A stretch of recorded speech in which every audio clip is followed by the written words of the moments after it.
Bonsoir et bienvenue à vous en direct sur Public Sénat. Voici les titres du 22h ce soir.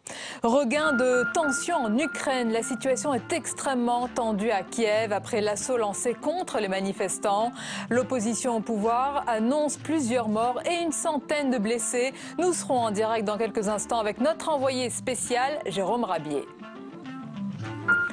Les violences continuent d'ensanglanter la Centrafrique. Face à cette situation, la présidente Catherine Samba-Panza appelle les forces françaises à rester dans le pays au moins jusqu'aux élections en 2015.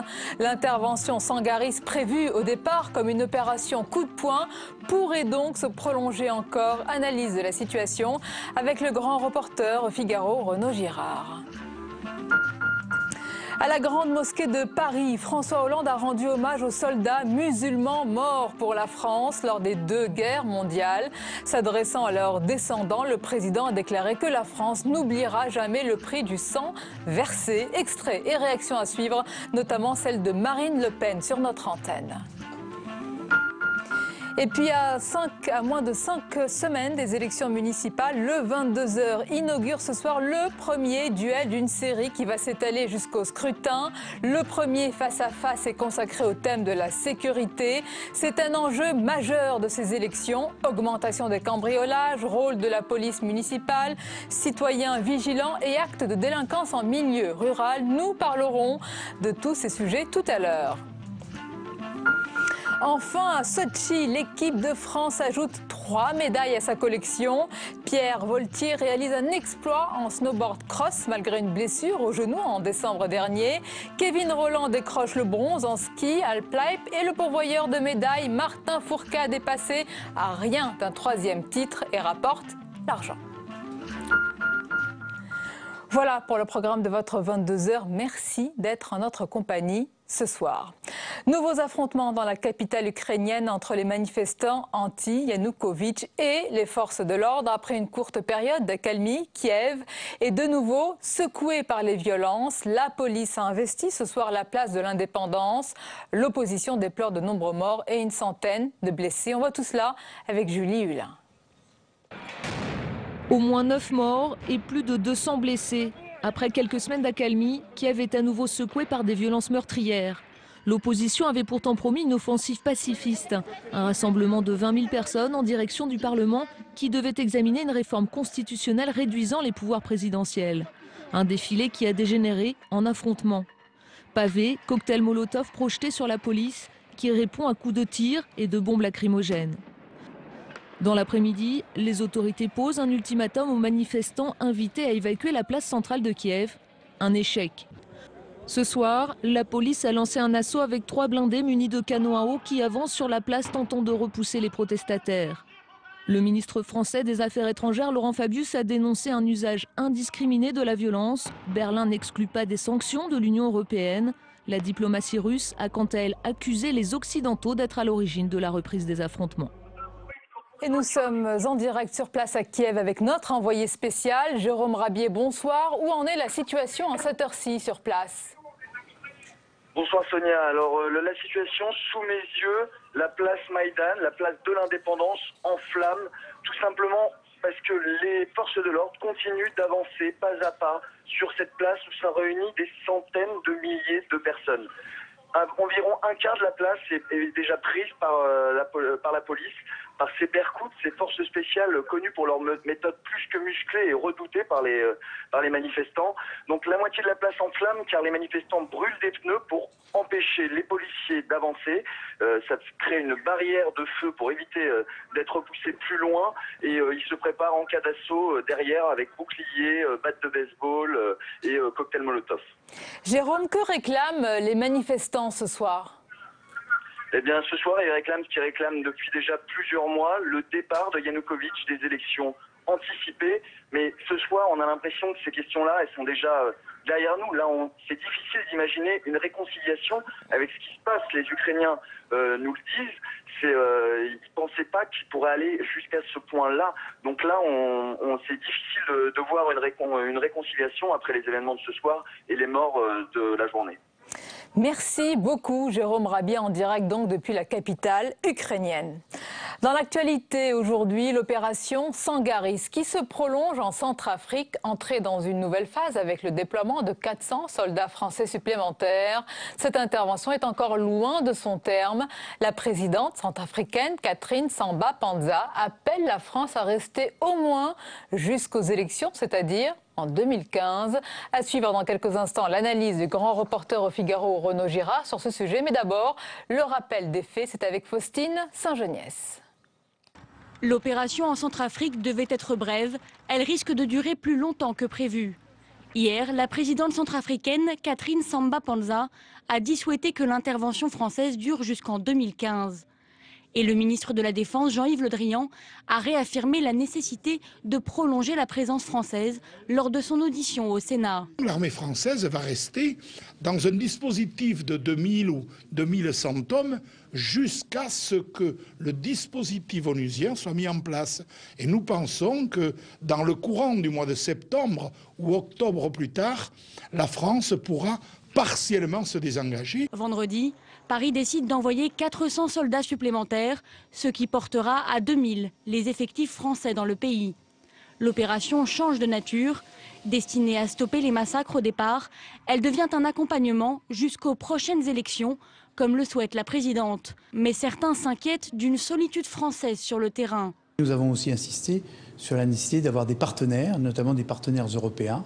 Moi, j'ai demandé au ministre quels étaient les États européens qui nous soutenaient. Alors, c'est des sympathiques petits États qui nous apportent 100 ou 150 hommes à chaque fois. Mais enfin, nous pensons que nous sommes loin des 10 000 hommes que Sassou Nguesso souhaite voir intervenir en Centrafrique. Or, lui connaît bien la situation. Le Parlement doit se prononcer le 25 février sur une prolongation de l'opération Sangaris, au-delà de début avril. Et l'invité du 22h ce mardi, c'est le grand reporter au Figaro, Renaud Girard. Bonsoir et bienvenue. Bonsoir. Vous êtes l'auteur du livre Le Monde en marche. On va parler de la Centrafrique dans un instant, mais d'abord, votre regard sur ce qui se passe en Ukraine. On avait cru à une courte période d'accalmie depuis quelques jours. C'était trompeur. On assiste à un regain de violence ce soir. Oui, parce qu'en fait, ce qui s'est passé, c'est que les députés ont voulu revenir, enfin les députés de l'opposition, qui représentent grosso modo un tiers du Parlement, ont voulu revenir à la Constitution de 2004, parce que vous avez aujourd'hui une constitution, une monarchie républicaine très présidentielle de Yanukovych. L'opposition considère que Yanukovych est à la botte de Poutine, de la Russie, et donc ils veulent revenir à un régime parlementaire à la britannique. Et ce qui a mis le feu aux poudres, c'est que cette proposition que l'opposition voulait mettre en discussion au Parlement, le président du Parlement, qui a reçu un coup de fil du président de la République, Yanukovych, a refusé de la mettre en discussion, et ça a commencé à... On pensait que la situation était... Alors, un petit peu sous contrôle, avec peut-être un accord entre Yanukovych et Poutine. Il n'en est rien. En tous les cas, le temps peut-être des JO de Sochi, il n'en est rien ce soir. Oui, parce que vous avez quand même toute une partie de la population, une importante partie de la population, et pas seulement les catholiques de l'Ouest. Vous avez énormément d'orthodoxes. À Kiev, la ville est pratiquement entièrement orthodoxe, qui sont pour l'opposition, qui sont pour ce traité commercial avec l'Union européenne, qui disent que ce qu'ils veulent en Ukraine, c'est l'état de droit, parce qu'en fait l'Europe, ça apporte l'état de droit, c'est fini. Tandis qu'en Russie, c'est le tsar, si vous voulez, il n'y a pas le droit romain, c'est le tsar, en Russie, c'est la décision d'en haut. Et c'est ce qu'ils veulent, et ils sont prêts. Toute une partie de la population est prête à se battre pour ça. Alors, moi, je crois que Poutine est dans une manière un peu ancienne de la géopolitique. Il croit que la géopolitique ce sont des jeux à somme nulle. C'est-à-dire que si tu gagnes, moi je perds. Non. On peut avoir un jeu géopolitique où tu gagnes et je gagne. Et je pense que Poutine, qui est quand même le voisin de l'Ukraine, aurait gagné à cet accord commercial avec l'Union européenne, qui était négocié depuis longtemps par l'Ukraine, parce que l'Ukraine se serait enrichie. Et si l'Ukraine s'enrichit, la Russie, qui est son voisin, s'enrichit. Mais je pense qu'il a tort. Vous avez dit, ils se battent pour l'Europe, il y a un désir d'Europe, mais qu'en est-il des Européens? Ça fait des semaines, des mois que durent ces affrontements. On a l'impression d'une Europe spectatrice, impuissante et même divisée. Oui, parce que évidemment l'Europe, si vous voulez, l'Europe n'a pas à les conquérir par la force. Il faut voir aussi qu'il faut quand même tenir compte aussi des sensibilités, du fait que pour les Russes, Kiev c'est très important. Vous savez, c'était la capitale de la petite Russie, hein, jusqu'à Pierre le Grand. La Russie s'appelait pas la Russie, ça s'appelait la Moscovie. Et ensuite, c'est un terme que Pierre le Grand a repris à l'Ukraine. Donc Kiev a été en quelque sorte la capitale de la petite Russie. Donc c'est quand même des choses culturellement très importantes. C'est pour ça que on a intérêt, moi je suis pour une diplomatie, il faut être fier que les Ukrainiens, ou qu'une partie des Ukrainiens veulent être européens, ça c'est la première chose. Mais la deuxième chose, c'est qu'il faut faire une politique d'engagement, comme on dit en anglais, à l'égard de la Russie. C'est-à-dire que je suis à la fois pour... plus de signes d'ouverture à la C'est-à-dire je pense que c'est ridicule que Hollande n'ait pas fait le geste, par exemple, d'aller passer une journée ou une demi-journée à Sochi, comme le Chinois l'a fait. Simplement pour lui dire, bon, sur l'Ukraine, on est indifférent. Nous pensons que l'état de droit, c'est bien. Nous pensons qu'un accord commercial avec l'Union européenne, ça ne te nuit pas à toi, Poutine. Au contraire. Mais je respecte ce que tu as fait pour la fierté de ton peuple et de Sochi. Je viens te voir. À ces gestes-là, ou c'est possible qu'ils je pense que c'est de la mauvaise diplomatie, et je milite, moi, pour une diplomatie qui engage plus, une diplomatie qui n'est pas simplement une diplomatie de suivisme des États-Unis, mais une diplomatie plus volontaire, d'engager les Iraniens, par exemple, de parler avec les Iraniens, de parler avec les Russes, etc. Tout en défendant nos positions qui sont pour les valeurs qu'apporte l'Union européenne. Alors, autre pays dans l'actualité, Renaud Girard, c'est bien sûr la Centrafrique, avec le renforcement du dispositif français porté à 2000 hommes. On va parler de ce renfort. On va aussi insister sur la durée de cette intervention. Mais d'abord, concernant la situation sur place, est-elle selon vous hors de contrôle avec la multiplication des exactions, ou bien l'opération Sangaris de sécurisation porte petit à petit ses fruits aujourd'hui? Mais je crois qu'on avait un peu sous-estimé ce qui se passait là-bas. Je crois qu'on n'avait pas du tout vu le risque que faisait courir le passé, c'est-à-dire le passé récent. Le passé récent, c'est la Séléka, c'est-à-dire des éléments nordistes, musulmans, dont beaucoup viennent en fait des pays voisins, ne sont pas centrafricains, viennent du Soudan, sont de la soldats perdus, tchadiens, soudanais, etc. Et qui arrivent jusqu'à Bangui, qui humilient la population, qui maltraitent la population, qui molestent des prêtres, qui arrachent des croix, enfin voilà. Et là, après, vous avez une réaction extrêmement forte avec la constitution de ces milices paysannes anti-Balaka, chrétiennes, la base chrétienne, alors là, maintenant, c'est pour chasser les musulmans. Et c'est toujours dans ces guerres, et dans ces guerres, évidemment, ce ne sont jamais les fauteurs de troubles, ce ne sont jamais les tueurs qui sont inquiétés, c'est toujours la population civile. Donc c'est, en fait, les braves commerçants musulmans, parce que dans toute cette partie d'Afrique centrale, vous savez, le commerce est fait par des Maliens, souvent, c'est un grand peuple commerçant. C'est tous ces braves familles commerçantes musulmanes qui n'avaient strictement rien à voir avec les exactions de la Séléka, qui payent et on a aujourd'hui un problème de vengeance ethnique à très large échelle. On a sous-estimé cette vengeance ethnique. On l'a complètement sous-estimé, et donc là, on met davantage de troupes. Pourtant, on avait été Sassou Nguesso, c'est-à-dire Alors, vous avez réalisé, on va le préciser, l'interview pour Le Figaro, évidemment, du président du Congo-Brazzaville, Denis Sassou Nguesso. Il a un rôle actif vis-à-vis du voisin centrafricain, et il pense que la France devrait mettre sur le terrain davantage de force. D'ailleurs, il ne dit pas que la France, toujours le contingent international, mais on l'attend encore. Oui, lui-même, le Congo, Brazzaville, c'est 3,5 millions d'habitants. Oui. C'est vrai qu'il est un peu riche parce qu'il a du pétrole, mais c'est pas... Et donc, il a le contingent le plus important, 1000 hommes. Enfin, les contingents rwandais, burundais et tchadiens sont à peu près, un peu moins, mais à peu près la même chose. Et il pense effectivement que même d'autres pays européens, d'autres pays d'Afrique, d'autres pays du monde, puisqu'il remarque que dans un grand pays voisin du sien, alors là, au sud, de l'autre côté du fleuve Zaïre, la République démocratique désertique du Congo, ce qui s'appelait autrefois le Zaïre, ce grand pays, eh bien, il y a 17 000 soldats de la MONUSCO, de la force de l'ONU internationale, et que donc, ils pensent qu'on pourrait faire plus. Ils pensent, mais effectivement, pas seulement que la France seulement devrait faire plus, parce qu'ils constatent que la France n'a pas vocation à être le gendarme de toute l'Afrique. Il dit il faut que les Africains se prennent en main. Oui. La oui, France mais on l'attend toujours, ce contingent international. Il est demandé par la France. Il serait peut-être grand temps. Il serait peut-être grand temps que les Allemands fassent quelque chose, parce que si vous voulez, vous pouvez pas vous contenter. Vous êtes le deuxième exportateur mondial, vous avez des obligations politique. Alors vous ne pouvez pas agiter, même de manière subliminale, la velte politique de Guillaume II et l'expansionnisme du Reich hitlérien. C'est passé il y a très très longtemps quand même. Il faut qu'ils prennent leurs responsabilités. Il faut qu'ils prennent leurs responsabilités, c'est-à-dire financières. Oui. Et même en envoyant, pourquoi pas, des soldats sur le terrain, en tout cas en aidant financièrement la France beaucoup plus qu'ils ne le font. Là, pour la Centrafrique, qui est comme un problème humanitaire grandissime, ils n'ont proposé que le gadget high-tech d'un Airbus médicalisé. Et c'est choquant, selon vous? C'est choquant, c'est pas choquant, mais c'est un gadget, c'est pas ce dont la Centrafrique, c'est pas d'une toute petite équipe médicale très high-tech dont a besoin la Centrafrique. Il y a aussi la question de la durée. L'opération Sangaris nous avait été présentée, à nous, à l'opinion publique, comme une opération coup de poing, rapide, concise. Elle est partie pour durer. Qu'est-ce qu'on a négligé? C'est ce que vous disiez au départ, ce cycle de la vengeance qui va nous entraîner sur... sous-estimé, on s'est cru...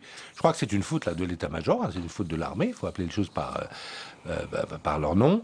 C'est une faute de l'armée qui a cru qu'elle avait l'habitude, ce pays. C'est vrai qu'elle est intervenue plusieurs fois en Centrafrique. Elle était peut-être portée par les succès du Mali aussi. Voilà, alors elle a eu beaucoup de chance au Mali. Parce que le ratissage de l'Adrar des Iphoras s'est très bien passé, parce que la destruction aussi de la colonne qui descendait sur Bamako s'est très bien passée, parce que l'aide du contingent tchadien s'est révélée très efficace, parce que aussi les combattants étaient plus isolés, et qu'il ne s'agissait pas de faire de la police. Là, ce qui est dur, c'est qu'il faut administrer un pays qui n'a plus d'État, il faut séparer les musulmans des chrétiens, et c'est la tâche la plus difficile. Et souvenez-vous que c'est la raison qui a fait que la Grande-Bretagne, la puissante Grande-Bretagne qui venait de gagner la Deuxième Guerre mondiale, a quitté l'Inde, parce qu'elle n'avait plus les moyens de séparer les hindous et les musulmans qui voulaient se battre. Et donc, elle est partie pour durer pour le moment. On aura donc l'occasion d'en reparler ensemble. Merci beaucoup, Renaud Girard. Je rappelle que vous êtes donc l'auteur de cette interview ce matin dans Le Figaro, de Denis Sassou Nguesso, et l'auteur du livre Le Monde en marche. Merci d'avoir été notre invité. La suite du 22h est dans l'actualité aujourd'hui. François Hollande qui a rendu hommage aux soldats musulmans morts pour la France lors des 2 guerres mondiales à la Grande Mosquée de Paris. S'adressant à leurs descendants, le président a déclaré que la France n'oubliera jamais le prix du sang versé. On l'écoute sur ce sujet. Aux descendants de ces soldats, où qu'ils soient, je leur dis ici ma gratitude.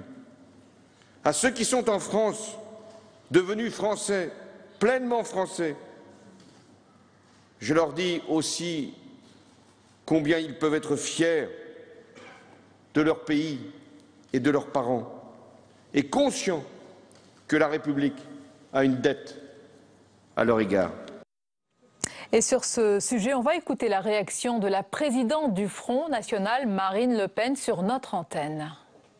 Venir faire du communautarisme et donc qu'on ne se raconte pas d'histoire, de l'électoralisme avec ces soldats morts, je trouve ça mais vraiment critiquable au plus haut point. Voilà.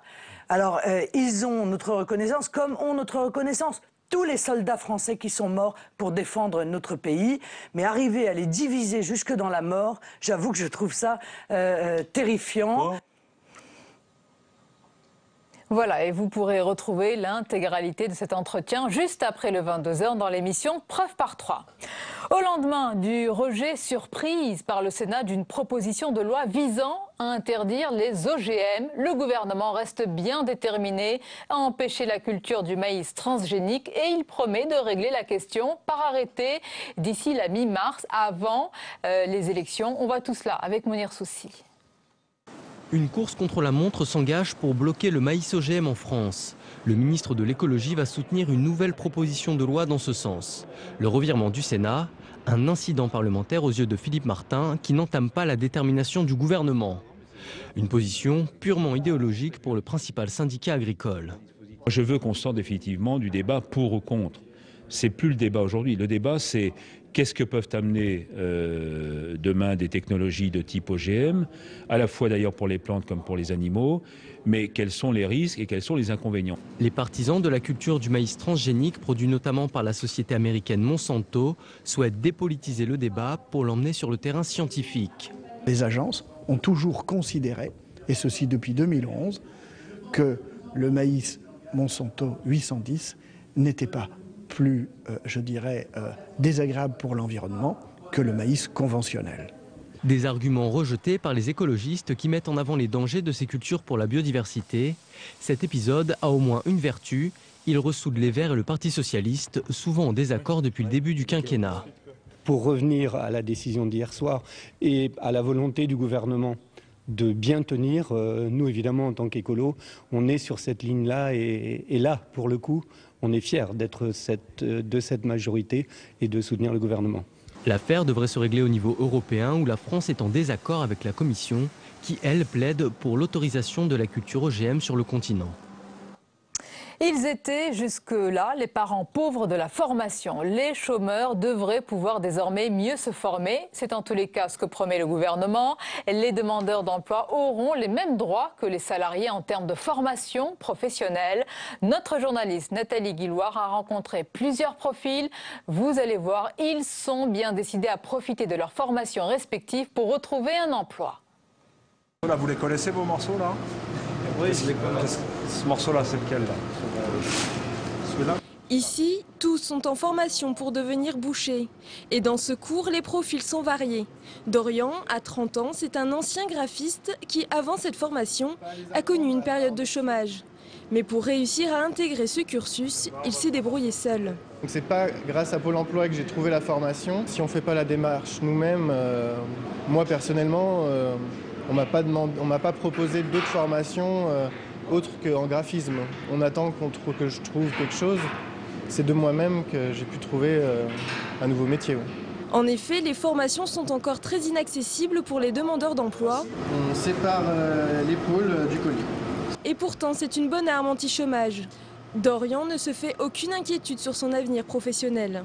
Grâce à la formation, j'ai pu retrouver un emploi et si un jour je venais à quitter l'emploi que j'ai maintenant, je suis sûr de retrouver quelque chose après. C'est sûr.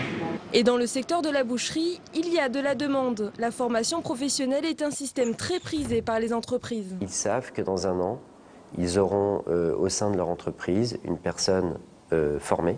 Ici, dans cette école, le directeur reçoit de plus en plus de candidatures. Pour les demandeurs d'emploi, la formation est une alternative séduisante qui leur permet de revenir rapidement sur le marché du travail. Et la suite du 22h avec à présent, comme tous les mardis soirs, la chronique Net d'infos de Caroline Deschamps. C'est tout de suite.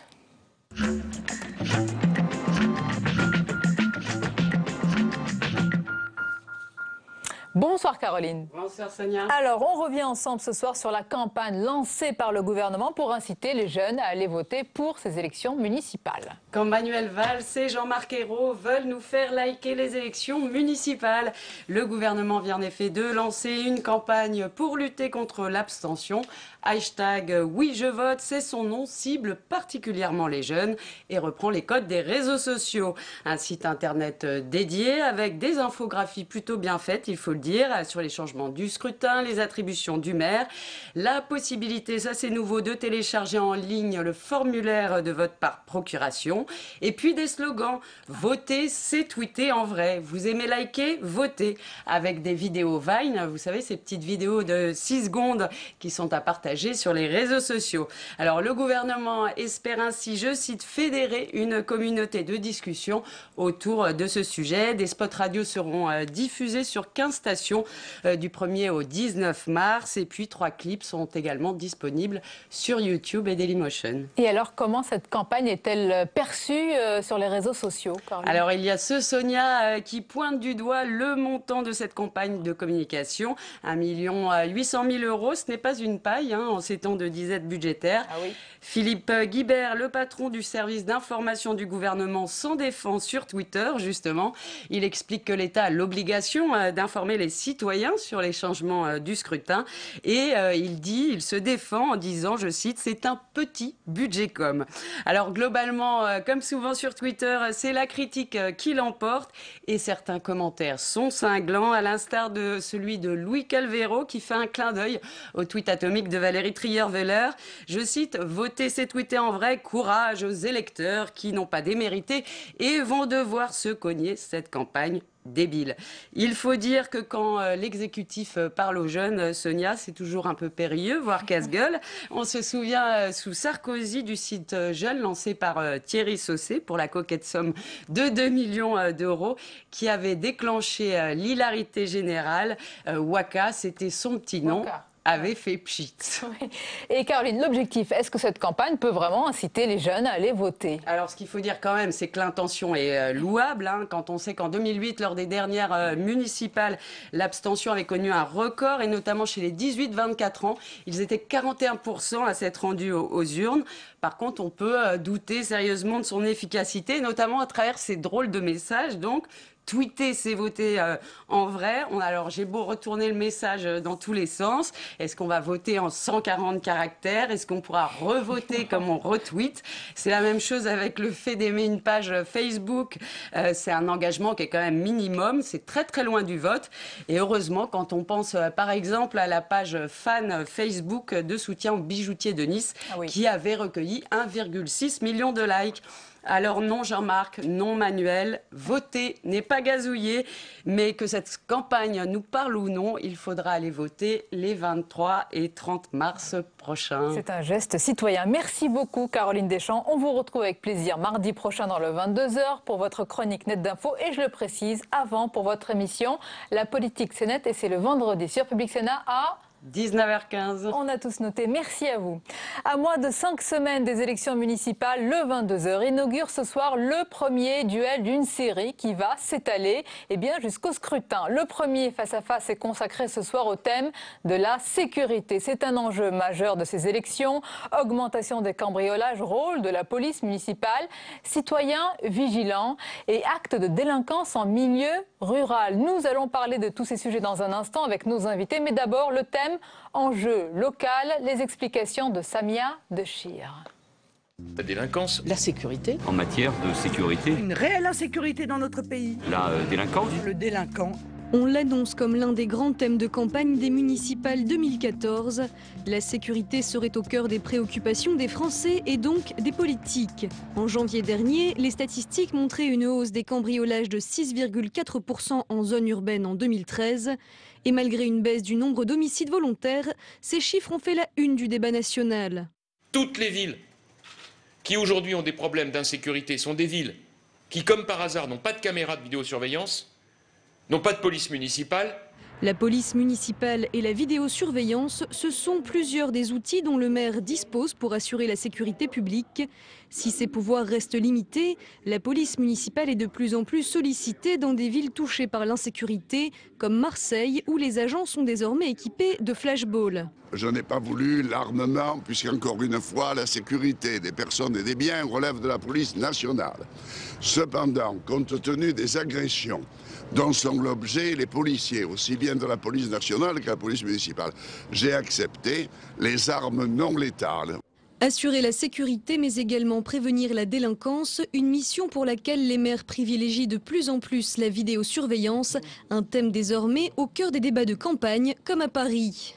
Je veux doubler aussi le nombre de caméras de vidéosurveillance parce qu'elles servent d'outils. Aujourd'hui, en surface, il n'y en a qu'un millier. Nous avons 30 000 caméras sur l'ensemble du réseau qui inclut les caméras connectées à la préfecture de police, de la RATP et de la SNCF. En 2013, 17% des Français déclaraient ressentir un sentiment d'insécurité, un chiffre en constante hausse qui explique l'attention croissante des communes à cette problématique.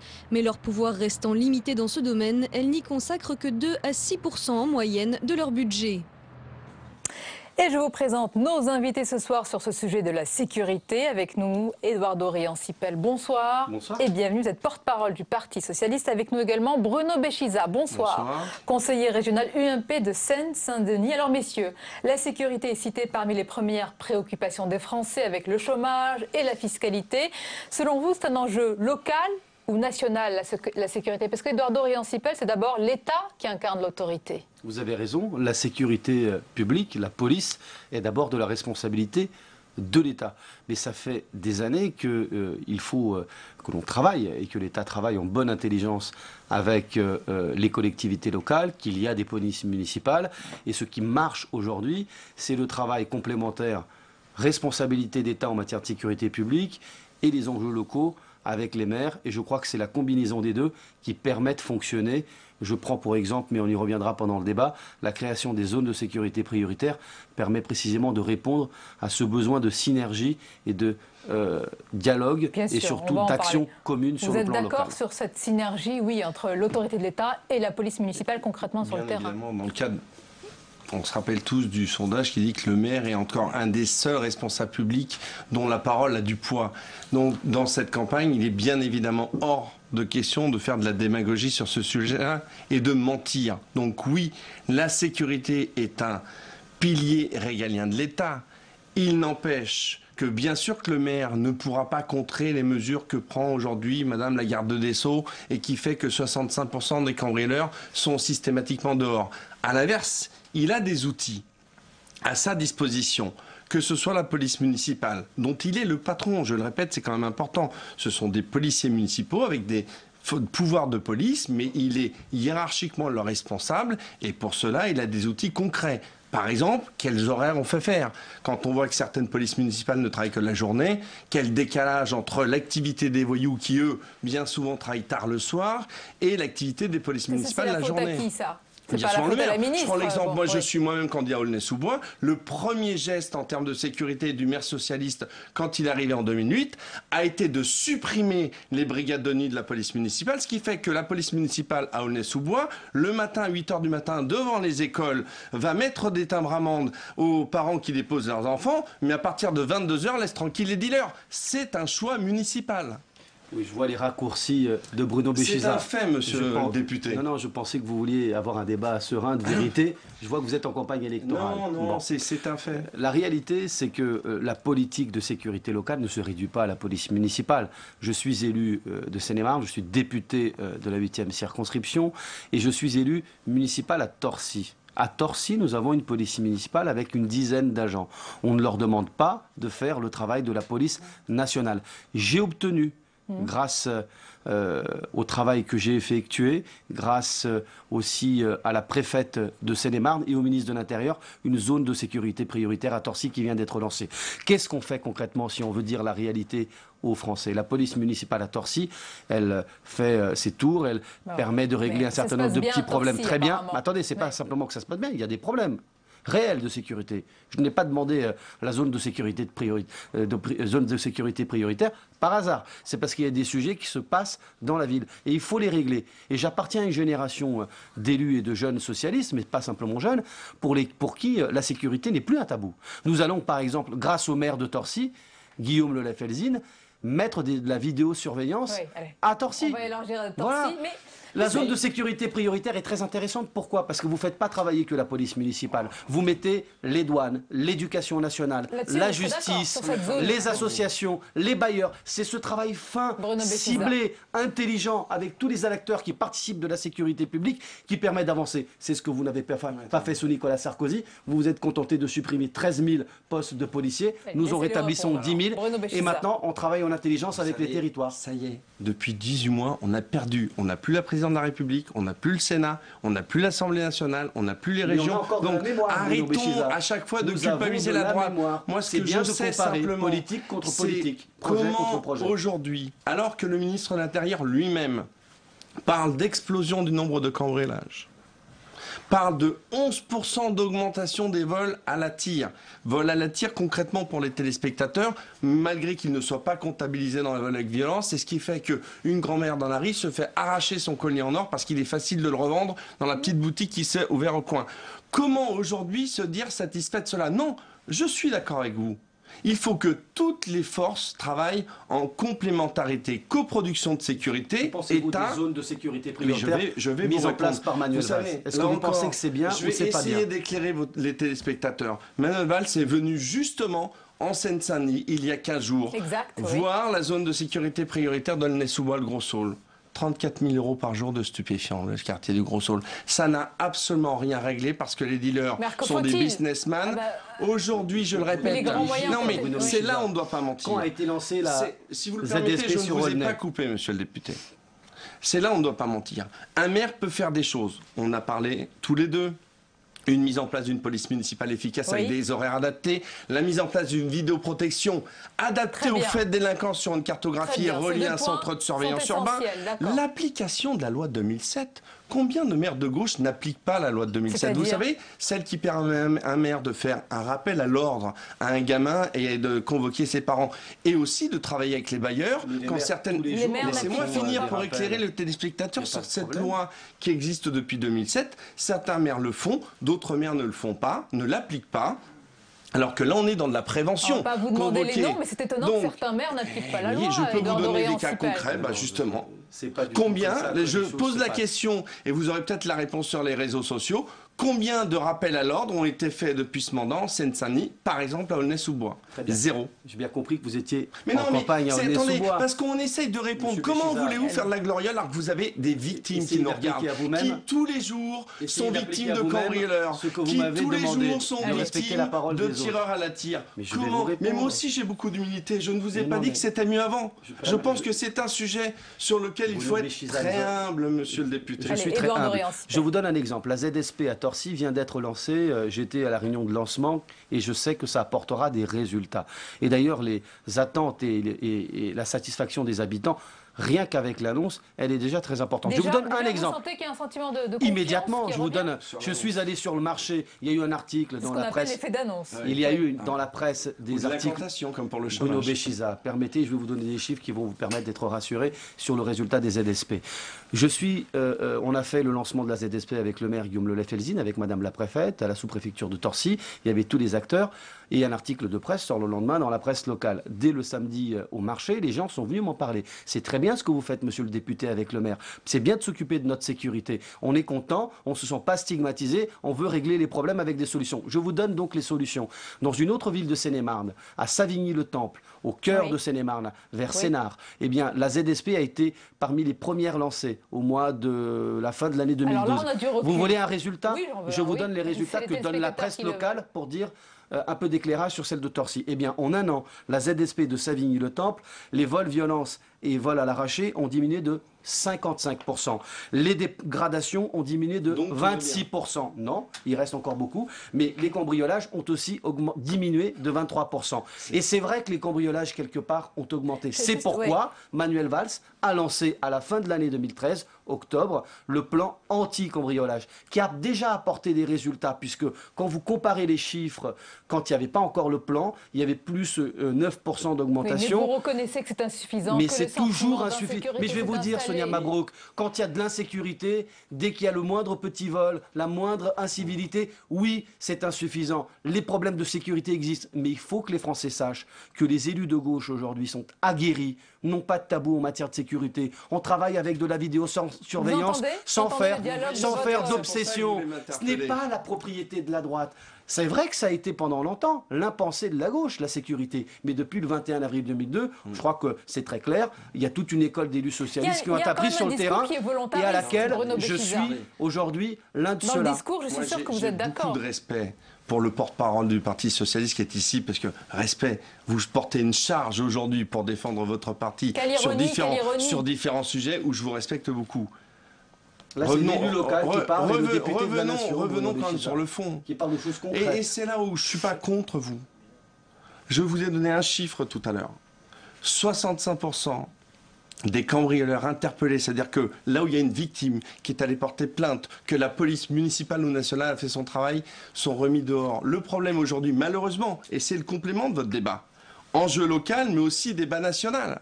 C'est qu'à un moment donné, ça ne sert à rien. Non seulement, dans les faits, on va vite dégoûter les forces de l'ordre qui font leur travail, et ensuite, on va systématiquement installer un sentiment d'impunité chez les cambrioleurs, et surtout un sentiment beaucoup plus grave chez les victimes, parce qu'il y a un mot qui manque depuis tout à l'heure. C'est quand on parle de fait de délinquance, c'est le mot victime. Et je pense que le maire est le bon étage pour être justement celui qui peut recevoir la victime, apporter des réponses. Demain, essayer d'analyser les spécificités de sa ville, avec les services de l'État, avec les moyens qui sont les leurs, pour apporter des réponses.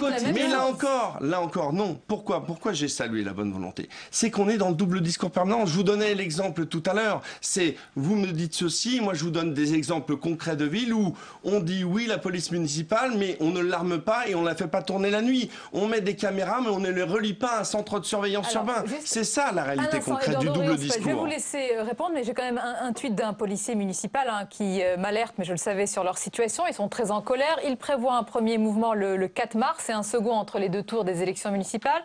Ils sont, dit-il, furieux contre le gel des discussions sur l'amélioration de leur statut, sur leur salaire et leur retraite qui, je crois, tourne autour de 1 000 € par mois. Qu'est-ce que vous pouvez répondre à une situation concrète qui nous interpelle comme celle de ce monsieur ce soir? Il faut que le dialogue se poursuive et puis ça, c'est de la responsabilité. Mais pourquoi est-il gelé alors? Moi, je ne sais pas. C'est un tweet d'une personne. Je veux savoir quelles sont les organisations syndicales. Non, mais la situation des policiers municipaux est par cœur. Ce que je sais, c'est que c'est toujours dans le dialogue qu'on règle les problèmes. Moi, je connais des policiers municipaux qui sont à plus de 2 500 € par mois. Donc, ce ne sont pas non plus les personnes les plus défavorisées, même s'il y a des situations précaires. Et si on peut améliorer, Manuel Valls a fait des annonces sur les modifications et les évolutions en matière de police municipale. Elles sont intéressantes. Ce que je veux vous dire comme message, c'est qu'aujourd'hui, c'est vrai que les élus locaux de gauche, socialistes, sont volontaires pour traiter les problèmes de sécurité. Et ils les traitent au quotidien parce qu'il y a des réalités contre lesquelles on ne peut pas se voiler la face. Et moi, je suis désolé, vous pouvez faire tous les discours que vous voulez. Vous êtes les chantres de la sécurité avec M. Sarkozy. C'est vous qui avez supprimé 10 000 postes en 5 ans. On est obligé de réparer un appareil policier qui a été diminué. Et c'est difficile dans une situation budgétaire. Est-ce que vous regrettez cela? Juste une dernière chose, Sonia Mabrouk. Manuel Valls est venu en Seine-et-Marne, à la préfecture de Melun, voir le centre de la direction départementale de la sécurité publique, notamment pour saluer le travail qui avait été fait là-bas, d'arrêt d'un réseau international de personnes venant de l'Est qui volaient des tracteurs. Il y avait plus de 2000 faits et délits qui avaient été commis. Grâce au travail minutieux des services de police, de préfecture, des services avec les intelligences locales, aussi avec le partenariat et la coopération internationale, eh bien on obtient des résultats. Je veux dire aux Français, que la sécurité est la priorité aussi de ce gouvernement. C'est la raison pour laquelle le ministère de l'Intérieur voit son budget augmenter. Oui. Sauf que malheureusement, comme je vous le disais, c'est le sujet sur lequel, comme l'emploi, on n'a pas le droit de mentir parce qu'il y a des victimes. On a le droit de mentir sur aucun sujet, non mais attendez, quand on fait de l'incantation, en disant on va vous mettre beaucoup plus de policiers, qu'en Seine-Saint-Denis, quand on crée la zone de sécurité prioritaire à Marseille, on prend les 150 gardiens de la paix les plus aguerris de la Seine-Saint-Denis, qui effectivement n'a pas besoin de policiers pour vite renforcer. Et que vous, et j'aimerais simplement que vous notiez que depuis 2 mois, le ministre de l'Intérieur ne parle plus des fameux 500 gardiens de la paix qui tous les ans arriveront. Parce que je pense que dans les fameuses économies prévues à l'avenir, ça diminuera. Non, je pense qu'aujourd'hui, il y a malheureusement un décalage entre des déclarations martiales du ministre de l'Intérieur et des faits qui montrent qu'il y a toujours une culture d'excuses, pour moi incarnée par Mme Taubira. Merci messieurs pour ce premier duel. Merci de l'avoir inauguré. Restez avec nous parce que l'actualité se passe ce soir dans la capitale ukrainienne, à Kiev. Nous sommes en direct avec notre envoyé spécial, Jérôme Rabier. Rebonsoir. Racontez-nous l'évolution de la situation sur place. Oui Sonia, alors l'évolution, pour l'instant pas beaucoup de changements, toujours cette ligne de front, d'un côté les forces de l'ordre nombreuses qui ont envahi environ un tiers de la place Maïdan, la place de l'indépendance, et de l'autre côté une foule encore plus nombreuse, compacte, qui attend, qui ne partira pas, ils l'ont dit, et qui a brûlé des pneus pour créer cette ligne de démarcation pour empêcher les forces de l'ordre de progresser. Alors ce soir, on a un premier bilan fait par le ministère de l'Intérieur qui est de 6 policiers tués par balle. C'est-à-dire que visiblement il y avait des armes du côté des manifestants et près de 150 policiers blessés. Du côté des civils, selon le ministère de l'Intérieur, 5 civils tués et 150 blessés. Et l'information ce soir, c'est que Vladimir Klitschko aurait peut-être rencontré le président Yanukovych à la présidence ce soir pour tenter sûrement de trouver une sortie à cette crise et à ce bain de sang qui risque d'arriver ici ce soir. Merci beaucoup Jérôme Rabier, vous étiez donc en direct depuis la capitale ukrainienne, Kiev. Merci pour ces informations, on arrive à la fin de ce journal. Merci à vous de nous avoir suivis. Tout de suite c'est l'émission Preuve par 3. L'invité c'est Marine Le Pen. Je vous retrouve demain à 22 h avec plaisir. Belle et douce nuit à vous.